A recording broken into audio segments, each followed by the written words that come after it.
난향야화에 방문해주신 마님과 선비님들 모두 감사드립니다. 그럼 재미난 오늘의 이야기 지금부터 시작해 보겠습니다.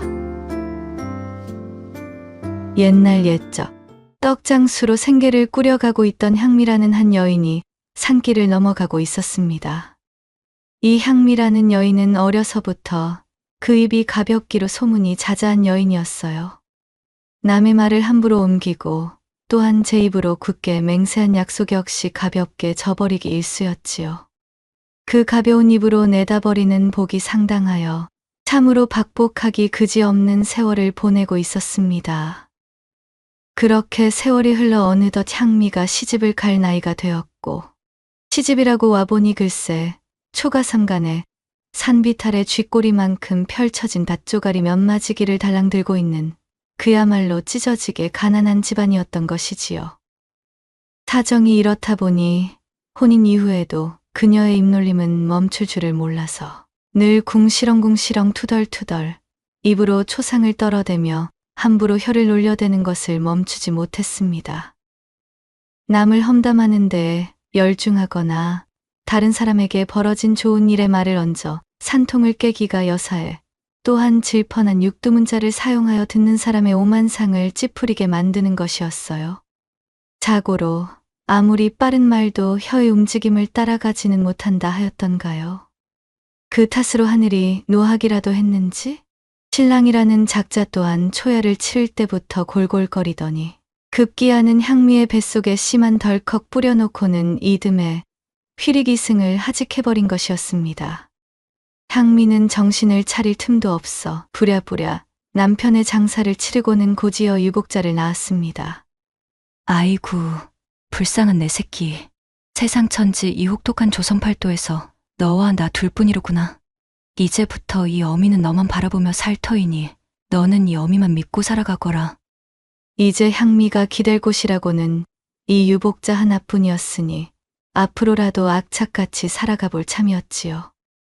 하지만 그것과는 별개로 그녀의 입버릇은 고쳐지지 않았기에 말로 천냥빚도 갚는다는 옛말을 들어본 적도 없는 사람처럼 굴기는 매한가지였지요. 자신에게 드리워진 험난한 팔자를 탓하며 향미의 입초상은 점점 더 기세가 커져만 갔습니다. 그러니 하늘 역시 이 향미를 가만히 내버려 두지 않았어요. 제 품에서 아들을 키워내기를 몇 해째. 이제 슬슬 걸음마를 시작할 나이가 되었음에도 아들은 도무지 바닥에서 일어날 줄을 몰랐습니다. 그제서야 가슴이 덜컥 내려앉은 향미는 안진뱅이 아들의 다리를 고치기 위해 눈에 불을 켰지요. 전국의 팔도강산용하다는 의원이란 의원은 죄 찾아다니며 온갖 값비싼 약재들을 몽땅 동원해 보았으나 허사였습니다. 유산이랍시고 남아있던 코딱지만한 밭되기마저 모조리 날려버린 향미는 그저 한숨을 푹푹 내쉬며 일어설 줄을 모르는 아들만 바라보고 있었어요. 유복자는 걷지는 못해도 타고난 그 머리가 여간 똑똑한 것이 아니었습니다.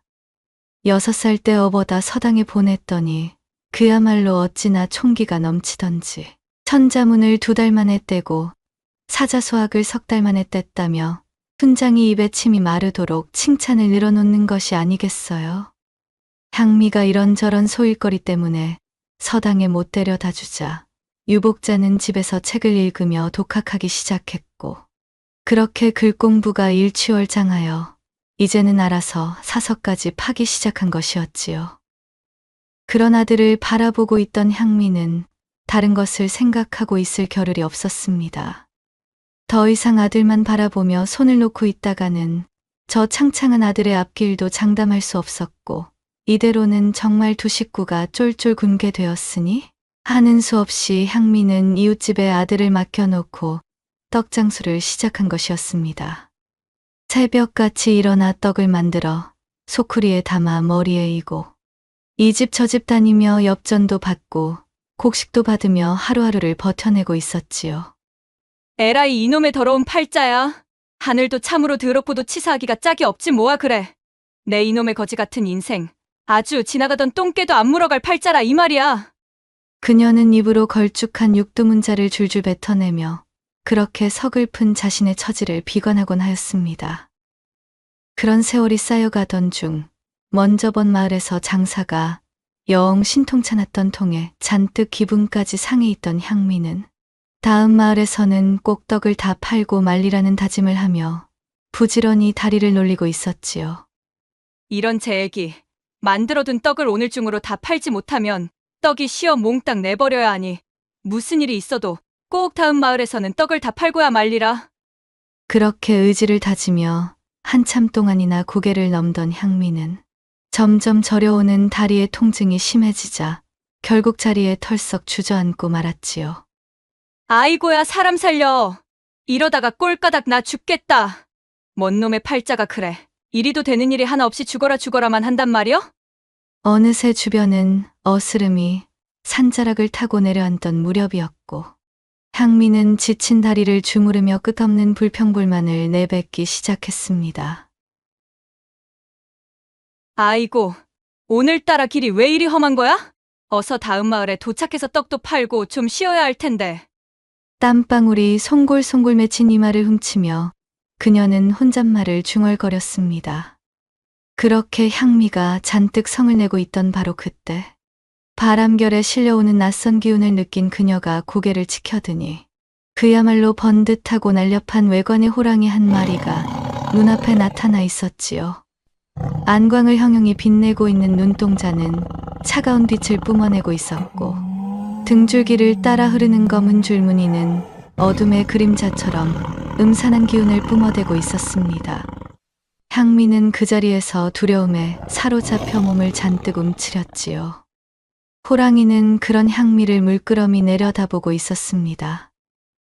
그녀를 잡아먹기 위해 위협을 가하는 것도 아니었고 그렇다고 포효를 하는 것도 아니었어요. 그러다 호랑이는 대뜸 공중을 향해 펄쩍 솟구쳐 오르며 공중제비를 돌았습니다. 그 순간 호랑이의 외형은 온데간데 없이 사라져 버렸고 대신 긴 머리를 치렁치렁 흩날리고 있는 여인이 떡하니 서 있는 것이 아니겠어요? 방금의 호랑이가 여인의 모습으로 둔갑을 한 것이었습니다. 이복에나 거기 떡장수를 하고 있는 인간의 여인이여. 호랑이, 아니 인간의 여인 형상으로 둔갑한 호녀가 향미에게 천천히 다가오기 시작했습니다. 호녀는 방금 전까지 그녀가 호랑이의 모습을 하고 있었다는 사실을 잊어버리기 충분할 정도로 낮고 차분한 인간의 목소리로 말했어요. 나는 이 산세를 책임지고 있는 상군이자 아까 보았다시피 여의 인간들이 범이라 부르는 존재이니라. 내 급히 볼 일이 있어 모르는 척 지나가려고 하였으나 아까부터 도무지 너의 입에서 주절주절 나오는 신세 한탄과 투덜거림 때문에 온 산에 비관적인 기운이 퍼져 나의 귀가 따가울 지경이다. 내 평생토록 너처럼 입으로 자신의 복을 냅다 차버리는 여인은 또 처음 보는구나. 향미는 호녀의 위압적인 모습에 불먹은 벙어리가 되어 아무런 말도 할 수가 없었습니다. 이리 만나게 된 것도 인연이라면 아주 귀한 인연이겠지. 어떠냐? 네, 너에게 작은 기회를 하나 던져주도록 하마. 저 건너 마을에는 지금 풍토병이 퍼져 모두가 고통스러워하고 있단다. 그리하여 나는 무당인 척 마을로 건너가 굿을 벌일 예정이니라. 허니, 나를 따라오겠느냐? 그러면 굿판에서 떡도 팔고 푸짐한 음식도 얻어먹을 수 있는 기회가 될 것이니라. 난데없이 자신을 향해 호녀가 던진 질문에 향미가 떨리는 목소리로 답했어요. 그것이 정말이신가요? 하지만 도무지 방금까지 제 눈앞에서 일어난 일을 믿을 수가 없는 데다 솔찬히 겁까지 나는 통에 그 말씀을 곧이곧대로 들어야 할지 고민입니다. 내가 너를 잡아먹기라도 할까봐 걱정이라는 것이냐? 그런 걱정일랑 말거라. 내가 너를 한 끼의 식사로 삼을 생각이었다면 이미 진작 요절을 냈을 것이다. 처지를 비관하며 중얼거리던 너의 신세가 딱하기에 내 온정을 베푸려는 마음인 게지. 다만 한 가지 약속만은 반드시 지켜야 한다. 마을에 도착하면 사람들에게 얘가 호랑이라는 사실을 아무에게도 발설해서는 아니 될 것이야. 이 약속만 굳게 지켜준다면 내 너의 목숨은 보장하도록 하마. 향미는 당장 호랑이에게서 목숨을 부지하기 위해 그리고 남은 떡을 팔아 돈까지 벌 수 있다는 유혹의 그녀의 제안을 받아들이기로 했습니다. 여전히 두려움에 사시나무 떨리듯 몸이 떨리고 있었지만 사실 그렇다고 다른 선택의 여지가 있는 것도 아니었지요. 아, 알겠습니다. 반드시 그 약속을 지키도록 하겠습니다. 그러자 호녀가 미소를 지으며 대꾸했지요. 그래, 영심해 두는 것이 좋느니라. 그들이 나의 도움을 받는 도중 내가 호랑이라는 사실을 알아봐야 좋을 것이 없기 때문에 이리 하는 것이지.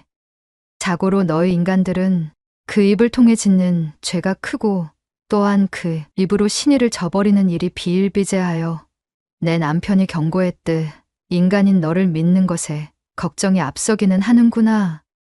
허니 부디 나를 실망시키지는 말아다오. 자, 그럼 나를 따라오너라.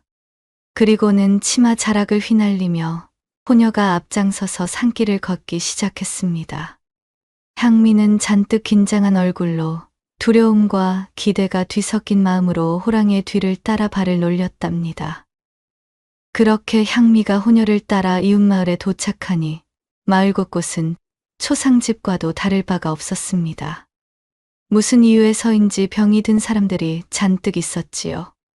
호녀가 말한 대로 마을 전체의 몹쓸 풍토병이 돌아 죽음의 기운이 집어삼킨 듯 싶었습니다.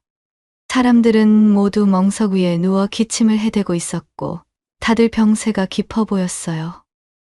호녀는 마을에 당도하자마자 그들에게 다가가 돌보기 시작했습니다. 자, 약속한 대로 내가 왔다네.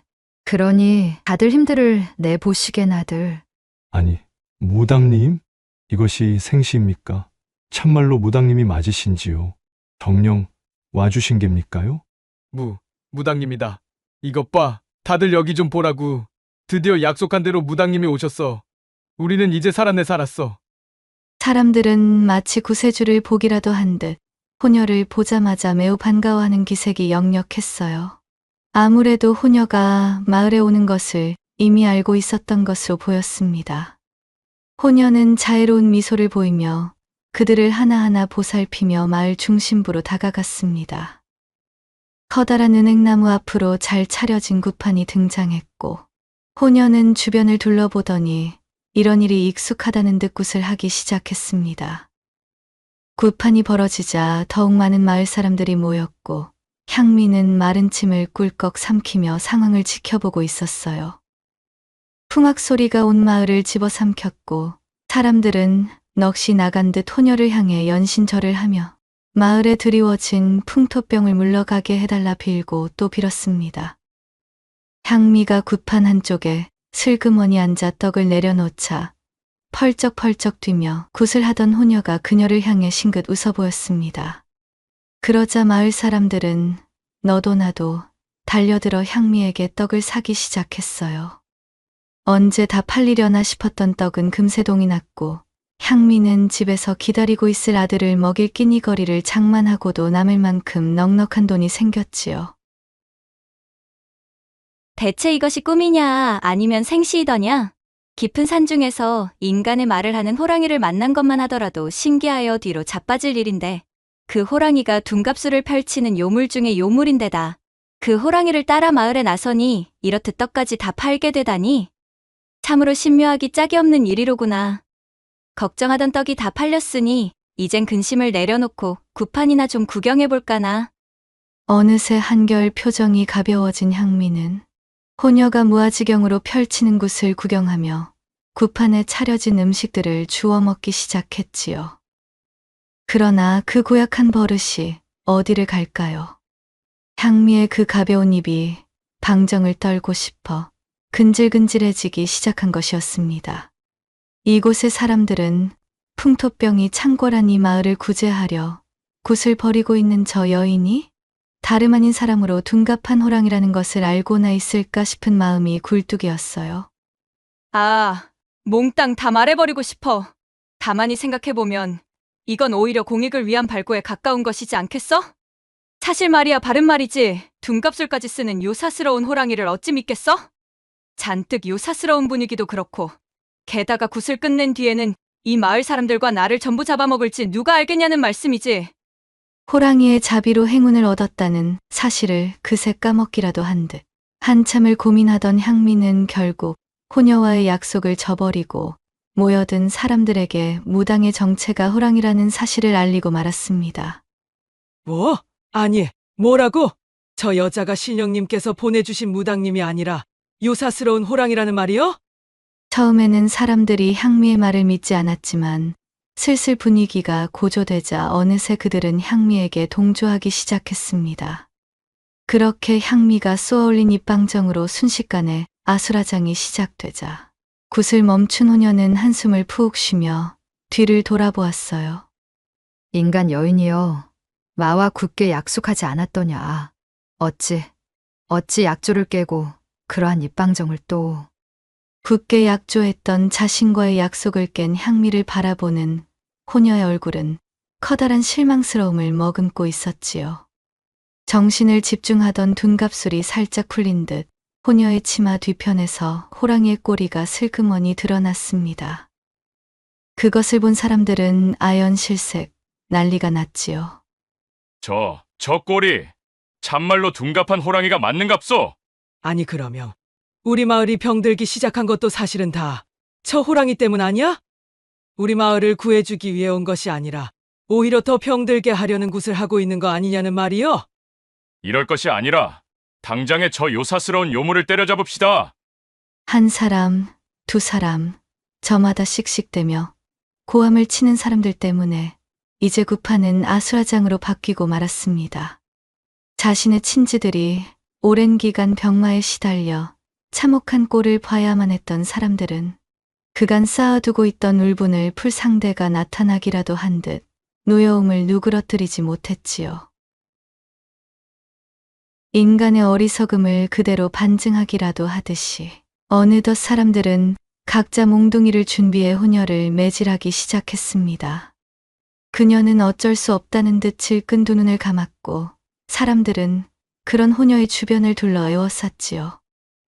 호된 매타작을 견디지 못했던 호녀는 더 이상 버티지 못하고 입에서 큼지막한 옥구슬을 토해냈고 난리통을 지켜보던 향미는 어쩐지 값이 꽤나 나가 보이는 옥구슬을 재빨리 주워 자신의 소매춤에 감춰버렸습니다. 자신의 신성력이 모두 담겨있는 옥구슬을 토한 탓에 온몸을 구타당한 호녀는 결국 둔갑이 모두 풀려 호랑이 본연의 모습으로 돌아와 숨을 거두고 말았어요. 한바탕 소란이 끝난 뒤 마을 사람들은 향미에게 감사를 표하며 그녀에게 큰돈을 넘겨주었습니다. 고맙소이다. 하마터면 이 호랑이에게 마을 사람들 전부가 속아 넘어갈 뻔하였소. 헌데 어찌 마을에 무당이 올 것을 알고 계셨답니까? 간밤 우리 고을의 큰어르신께서 꿈을 꾸었는데 신령님이 나타나 우리 고을을 구해줄 무당을 보내주기로 약조하지 않았겠소? 그리하여 우리는 이 호랑이를 그만 신령님이 보내주신 무당이라 생각했지 뭐요? 아짐이 아니었다면 우린 필시 이 요사스러운 호랑이에게 모조리 잡아먹혔을 것이오. 그저 간지럽던 입이나 풀 요량이었지 이렇게까지 이를 키울 생각까지는 아니었어요. 향미는 자신의 입초상이 가져온 결과를 보고 덜컥 겁이 나지 않을 수 없었지만 기왕 엎질러진 물을 어쩌지는 못했지요. 게다가 반사적으로 큰 돈까지 만지게 되었으니 좋은 것이 좋은 거라며 넘어가기로 마음먹었습니다. 축 늘어진 호랑이의 주검을 내려다보며 향미는 못 본 척 두 눈을 질끈 감은 채 몸을 돌려 마을을 떠나버렸어요.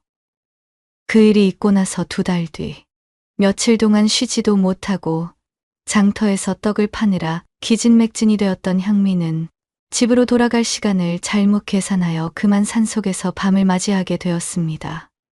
에라이 빌어먹을. 이거 야단났네 정말. 파장 시간 다 되어서 손님들이 몰리는 통에 정신머리를 놓쳤더니만 그만 돌아갈 것을 셈하지 못하고 무턱대고 산길로 나서버리다니 말이야. 산천을 뒤덮는 산짐승의 괴이한 울음소리에 두려움에 떨며 걸음을 옮기던 향미는 여전히 입으로 투덜투덜 불평불만과 육두문자를 내뱉는 버릇을 고치지 못하고 있었습니다. 그때 멀리서부터 어슴풀의 불빛이 보이자 대번에 반가운 마음이 들었지요. 헐레벌떡 그곳으로 향하자 허름한 초가집이 나왔고 사리문 바깥에 서서 주인을 호출하니 험상궂게 생긴 사내가 나와 향미를 물끄러미 바라보는 것이었습니다. 저 송구하지만 이 야심한 시각에 그만 산에서 때를 놓쳐 보시다시피 이러지도 저러지도 못하는 곤란한 지경이 되어버렸지. 뭐겠습니까? 내일 날이 밝는 해로 떠나겠으니 부디 지붕만이라도 좀 내어주셔요. 사내의 모습을 본 향미는 겁이 났지만 그렇다고 야생짐승들이 활개치는 산에서 밤을 보낼 수는 없는 노릇이었습니다. 염치불구 이판사판의 마음으로 하룻밤 묵어가기를 청할 수밖에 없었어요. 뭐 그렇게 하시오. 퉁명스레 대답한 집주인은 향미를 집 안으로 들였습니다. 그렇게 집주인을 따라 구석방으로 따라 들어간 향미가 떡 소쿠리와 간단한 진보다리를 풀기 위해 이불 위로 풀썩 주저앉는데 얼마 전 호녀에게서 몰래 슬쩍한 옷구슬을 그만 떨어뜨리고 말았지요. 대구르르 옷구슬이 떨어지며 바닥을 구르는 소리에 집주인은 화가 잔뜩 난 표정으로 돌아서며 향미를 향해 외쳤습니다. 잠깐만. 너! 그 구슬 어디서 난 것이냐? 설마 인연이? 집주인은 대뜸 향미에게 다가와 그녀의 목을 조르며 으르렁거렸지요. 인연이 바로 그 떡장수 계집이로구나. 약속을 어기고 방정맞은 입을 함부로 놀려 내 아내를 죽게 만든 년. 네가 약조를 깨뜨린 덕분에 나의 아내는 멍청한 인간들의 몰매를 맞고 그 자리에서 숨을 거두고 말았지. 내막을 샅샅이 알고 있는 집주인의 눈빛에 향미는 그야말로 아연실색을 하고 말았지요. 하필이면 재수도 없게 무당으로 둔갑했던 호녀의 집으로 흘러들어올 줄 누가 알았을까요? 분노에 일그러진 목소리로 집주인이 계속 소리쳤습니다. 사실 그날 병이 퍼진 마을로 내 아내가 간 것은 멍청한 인간들을 도와주기 위함이었다. 그들은 밭을 개간하기 위해 마음대로 산을 태워먹던 화전민들이었고 그것은 곧 산신령의 지엄한 분노를 일으키기에 충분했지. 그리하여 노안신령의 저주를 받아 마을에 전염병이 돌게 된 것이다. 하지만 산군이자 산신이던 내 아내는 인간들을 너무도 가엾이 여기는 실수를 저지르고 말았어. 내가 극구 말렸지만 저주를 받아 역병으로 죽어가는 인간들을 불쌍히 여겨 산신령에게 걸린 저주를 풀어주려 했던 것이다. 감히 그런 내 아내를 네가 으악! 사람 살려! 벌벌 떨며 집주인의 말을 듣고 있던 향미는 순간 죽으림을 다해 집주인의 손을 뿌리치고 바깥으로 달려나갔습니다. 어느덧 자신의 등 뒤에서 호랑이의 모습으로 돌아온 집주인의 우렁찬 포효 소리가 들리는 것이 느껴졌습니다. 이대로 잡히면 자신의 아내를 죽게 만들었다는 이유로 당장의 산채로 잡아먹힐지도 모른다는 생각에 그녀는 어두운 산길에서 몇 번이나 구르면서도 달리고 또 달렸지요. 넘어지기를 반복하던 향미의 손과 무릎은 잔뜩 까져 엉망이 되었지만 멈출 수 없었습니다.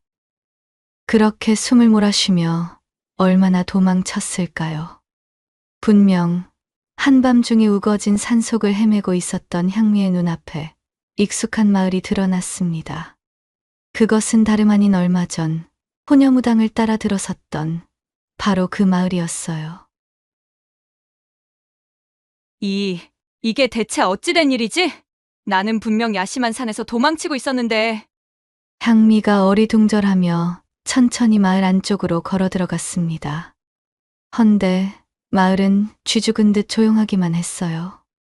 자신들을 구제하러 온 호랑이를 몽둥이로 때려잡은 뒤 무당의 정체를 알려준 향미에게 고맙다며 배웅까지 해주었던 마을 사람들의 모습은 온데간데 없었습니다. 사람의 손길이 닿지 않은 낡고 퇴락한 집들, 그리고 마을 옆 한켠에 남아있는 수많은 무덤들만이 그 자리를 지키고 있었습니다.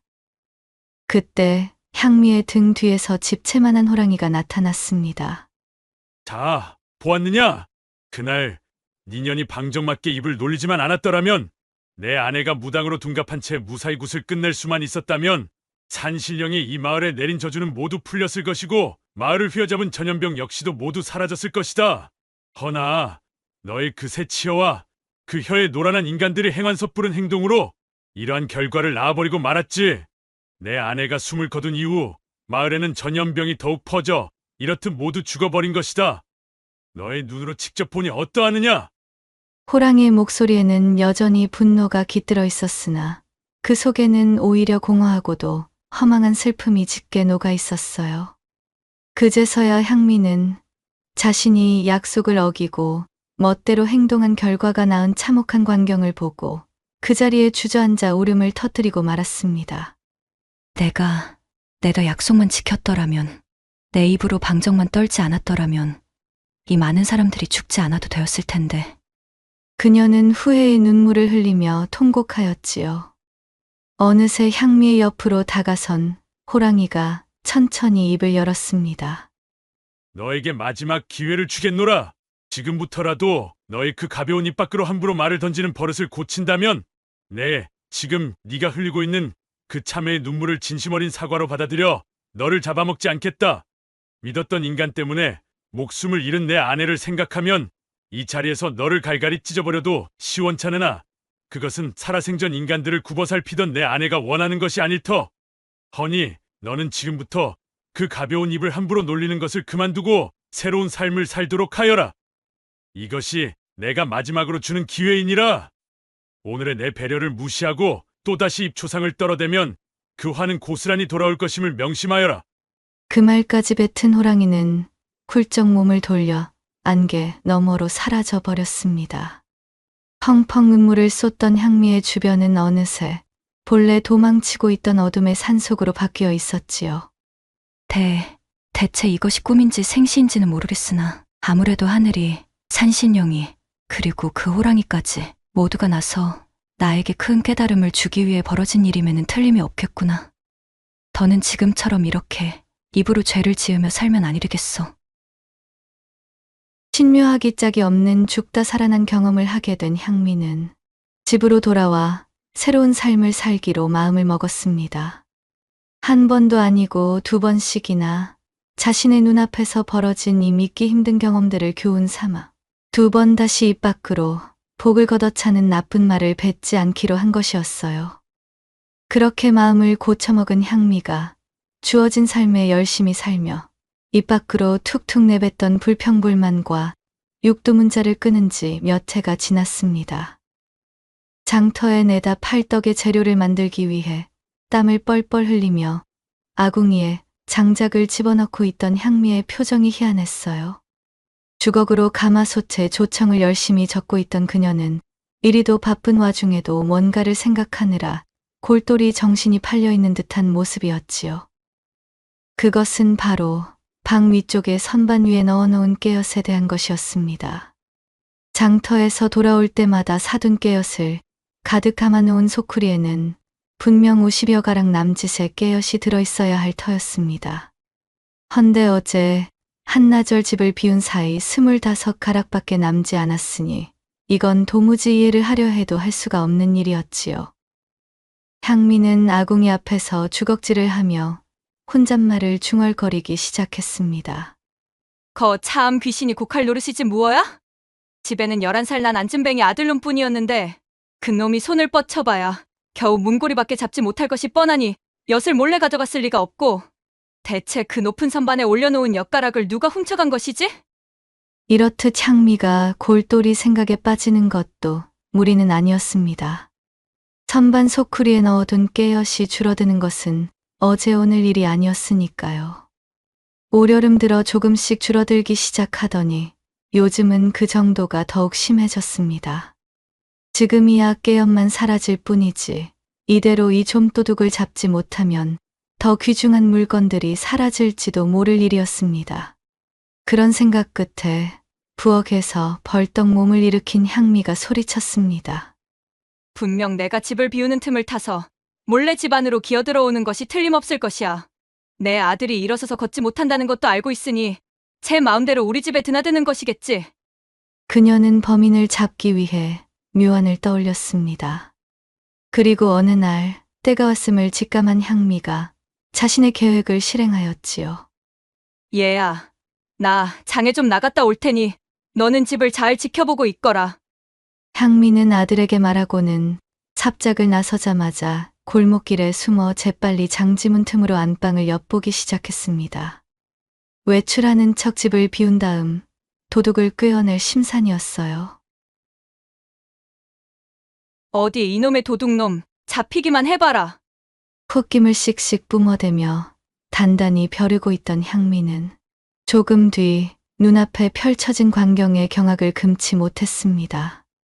안진뱅이 아들 유복자가 어미가 나가자 표정이 바뀌더니 제 주머니에서 실에 묶인 커다란 사슴벌레를 슬그머니 꺼내놓는 것이었어요. 자, 어머니가 나가신 지금이 기회야. 오늘도 잘 부탁한다, 사슴벌레야. 아들은 벽에 사슴벌레를 붙이며 말했고, 그러자 사슴벌레가 벽을 타고 천천히 기어 올라가기 시작했습니다. 그렇지. 달콤한 깨엿의 냄새를 너도 맡은 게로구나. 아들이 신이 나서 소리쳤고 사슴벌레는 어느덧 소쿠리까지 당도했어요. 그리고는 달콤한 깨엿을 커다란 집게로 꽉 짚는 순간 아들은 사슴벌레를 묶어놓은 실을 잡아당겨 엿을 바닥으로 떨어뜨리는 것이었습니다. 옳거니. 바로 이것이지. 참으로 나의 이 명석한 장깨를 어쩌면 좋단 말이야. 어머니는 꿈에서 깨어나도 모르실 테지? 이 높은 선반의 깨엿을 몰래 훔쳐먹는 것이 바로 안진뱅이 아들일 줄은 말이야. 아들은 싱글벙글하며 방바닥에 떨어진 깨엿을 주워들고는 맛있게 먹으며 중얼거렸어요. 그 모습이 어찌나 기발하고도 영리하던지 향미는 자신도 모르게 감탄하고 말았습니다. 참말로 세상에 저런 기특하고도 발칙한 생각을 하다니? 설마 저런 방법으로 높은 곳에 깨엿을 취하고 있을 줄은 꿈에도 몰랐네. 하지만 범인을 잡았으니 내 이대로 두고 볼 수는 없지. 감탄을 맞이 않던 것도 잠시 향미는 순간적으로 화가 치밀어 올랐습니다. 자신과는 다르게 정직하게 키우려 다짐했던 아들이 저렇듯 잔꾀를 부려 어미 몰래 좀도둑질을 하고 있었으니 아들에게 거는 기대가 컸던 그녀의 마음에 불이 붙고 말았지요. 향미는 성큼성큼 집 안으로 뛰어들어가 안방문을 쾅 열어젖히고는 자기도 모르게 소리쳤습니다. 그간 꾸준히 유지해오던 입조심의 다짐이 바닥에 떨어진 사기 그릇처럼 산산이 박살나는 순간이었지요. 에라이 요 빌어먹을 놈의 망할 도둑놈아. 겨우 이따위 잔머리나 굴리라고 내 너를 귀히 키운 줄 알았더냐 이놈. 예상치도 못한 제 어미의 등장과 그녀의 천둥 같은 고함 소리를 들은 아들은 그야말로 깜짝 놀라 입에 거품을 물며 뒤로 자지러지고 말았어요. 헌데 그날의 사건 이후 더욱 놀라운 일이 벌어진 것이었습니다. 어미의 고함 소리에 너무 놀라 뒤집어진 탓이었을까요? 안진뱅이였던 유복자가 그날 이후로 벌떡 일어나 성큼성큼 걷기 시작한 것이었지요. 갑작스럽게 찾아온 경사에 향미는 기쁘면서도 불안한 마음을 감출 수 없었습니다. 그리고 몇 년 후 원인을 알 수 없던 그 불안감은 곧 현실로 다가왔지요. 걸을 수 있게 된 유복자 아들은 점차 뛰는 법을 배우고 쏜살같이 움직이는 법을 익히더니 장안에서 이름을 날리는 대도둑이 되어버린 것이었습니다. 도성 곳곳에서 아들의 이름이 내걸린 용모파기가 붙었고 관졸들이 아들을 잡기 위해 분주히 움직였어요. 결국 관하로 끌려간 아들은 지엄한 고심 끝에 옥에 갇히고 말았고 그제서야 향미는 제 입으로 또다시 형을 쳤다며 후회의 눈물이 가득한 절규를 내뱉었습니다. 아이고, 내가 그때 신묘한 방법으로 깨엿을 훔쳐먹는 아들놈을 보고 야이 빌어먹을 도둑놈이라고 소리치며 험한 말을 입 밖으로 내뱉을 것이 아니라 어쩜 그리도 너는 총명하기 짝이 없느냐며 너는 분명 큰 인물이 될 것이라며 칭찬하여 좋은 기운을 가져왔다면 그랬다면 아들놈이 이렇듯 도둑이 아니라 어쩌면 벼슬길에 올라 훌륭한 사람이 되었을지도 모를 일이거늘. 그날 호랑이가 내게 해주었던 경고를 꼭 가슴에 새겨 조금만 더 조심을 할 것을. 향미는 가벼운 입으로 입초상을 떤 것을 후회했지만 이미 때는 늦은 일이었습니다. 말 한마디로 천냥빚도 갚는 세상에서 새 치어를 잘못 놀려 자신에게 굴러들어온 복을 걷어차버린 그 어리석음을 통탄하며 향미는 관할 갇힌 아들을 향해 주저앉아 하염없이 눈물을 흘리고 말았다는 후문을 끝으로 난향야화의 이야기 보따리는 여기서 마무리하겠사옵니다. 난향야화에 방문해주신 여러분 어떠셨는지요? 이야기의 끝까지 함께 해주셔서 너무나 감사드립니다. 부디 다음 이야기로 찾아뵐 때까지 간에 두루 평안하시길 바라겠사옵니다.